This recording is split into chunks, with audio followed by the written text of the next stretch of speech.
Are you thinking about moving to Houston, but worried about the cost? Or maybe wondering just how far your dollar will stretch in this bustling Texas city? Today, we'll be breaking down the cost of living in Houston to help you plan your finances effectively.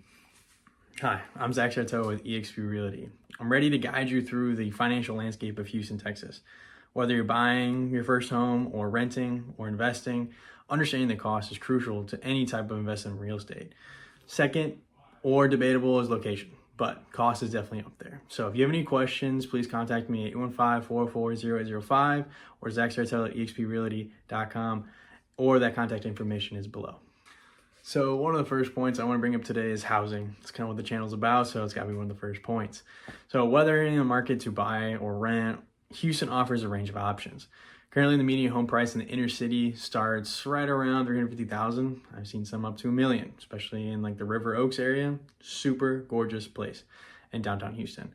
Whether you're going to the outside suburbs for more affordable homes, there's the Cypress Arcadia area, which is super nice, up and coming, or you're renting. So expect to pay anywhere between $800 for a one bedroom in the suburbs to about $2,000 for downtown.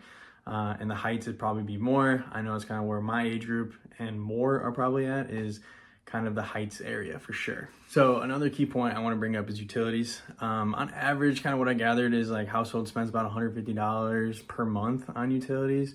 That's pretty much a lot of it due to the hot summers and relying on your air conditioning. And let me tell you, when your AC goes out, I feel like I just always have to sing that song. You don't know what you got till it's gone. I feel that all the time because I had this one in hopefully like my song singing, but if you don't, skip through that. But mid-July last year, my AC unit went out.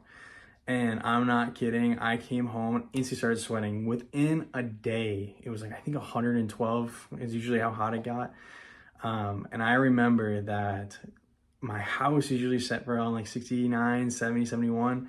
And by the time I went to bed that night, it was like 88, 89 degrees. So definitely want to make sure your AC is good, and you definitely want your AC to be working efficiently. And then other kind of utilities such as sewer and garbage, right around pretty much average payments and price. One of the third kind of key points I want to bring up is obviously transportational expenses. So if you want to use kind of public transit, I kind of gather that it's right around $90. But if you prefer driving, you got to take into account of gas, insurance, wear and tear on the car, parking and stuff like that.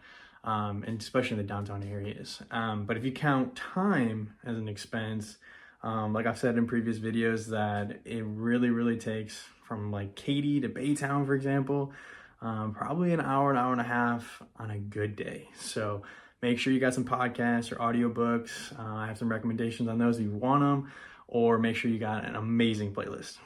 Another key point and kind of costs that go into living in Houston is trying to make sure that you don't tempt yourself too much and hold strong on all the Houston cuisines, because there is a diverse culinary scene here in Houston. I think every quadrant, if you will, that I go to Houston, I feel like there's something else to offer. So I don't really think it's higher than a lot of other places. I mean, you can expect probably about $50 for a dinner of two.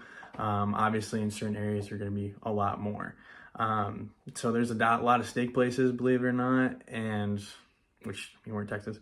But it's one of those things too, where you can probably get up to like a couple $100 a steak.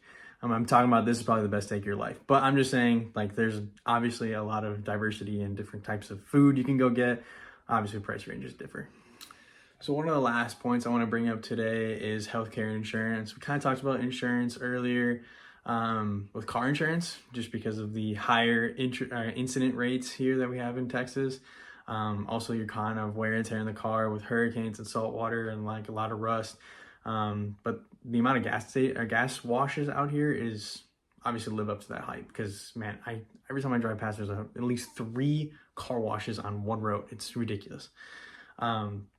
And obviously healthcare is pretty comparable to the rest of the country. So that's nothing too big of a change, but something to be factored into when you're deciding to come to Houston. So is Houston the right economic fit for you? Whether you're planning your move or just curious about living costs, Houston offers a dynamic yet affordable lifestyle. Remember, from the drawing board to the closing table, let's engineer your success in real estate. reach out at my contact information below in the description if you have any more questions or need more information. Have a great day.